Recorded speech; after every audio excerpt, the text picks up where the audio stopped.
आता पाहूया टॉप 9 राजकीय बातम्या।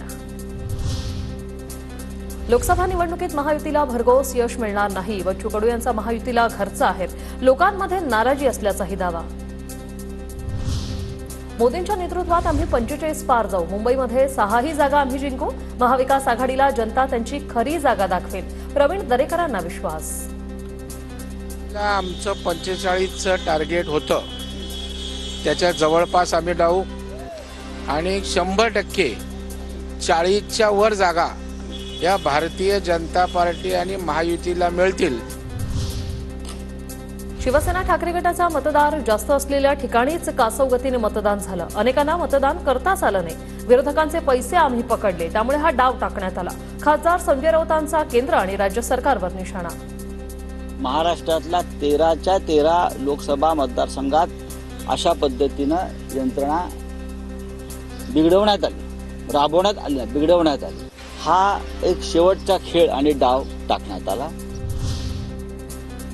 पराभव दिसत असल्यानं विरोधकांकडून कारणं काढली जात आहेत। संजय राऊतांच्या दाव्यावर संजय शिरसाटांचं उत्तर।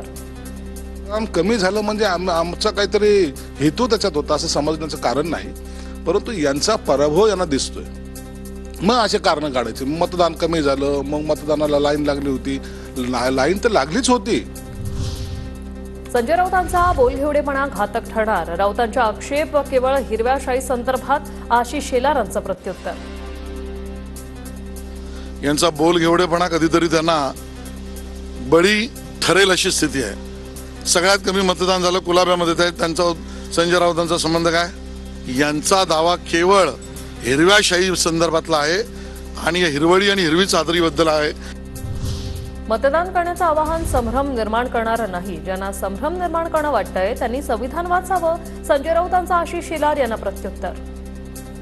संभ्रम निर्माण केला नाही, नेत्यांनी मतदारांना मतदान करा असं सांगणं हा संभ्रम निर्माण करण्याचा प्रयत्न असेल तर तुम्ही ज्यांचं नाव घेताय त्यांनी राज्यघटना, आचारसंहिता निवडणुकीची पुन्हा एकदा वाचली पाहिजे।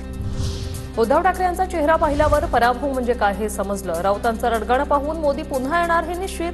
ठाकरे कुटुंबियांचे पासपोर्ट जप्त करावे, 4 जून नंतर लंडनला पळण्याच्या तयारीत। नितेश राणेंचा ठाकरे आणि राऊतांवर हल्लाबोल। लवकरात लवकर उद्धव ठाकरे, आदित्य ठाकरे आणि कुटुंबाचं पासपोर्ट त्यांनी जप्त करून घ्यावं। कारण असं आहे की 4 जूनला पराभव होणारच आहे, हे आता सिद्ध झालेलं आहे। ते कुटुंब लंडनला पळण्याच्या तयारीमध्ये आहे।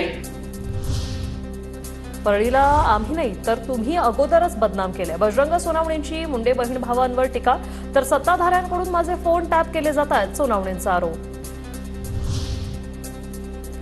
निवडणूक निर्णय अधिकारी असलेल्या दीपा मुधोळ यांच्या कामकाजावरच संशय, मतमोजणी प्रक्रिया पारदर्शकपणे पार पडेल यावर विश्वास नाही, बजरंग सोनावणे यांचा आरोप।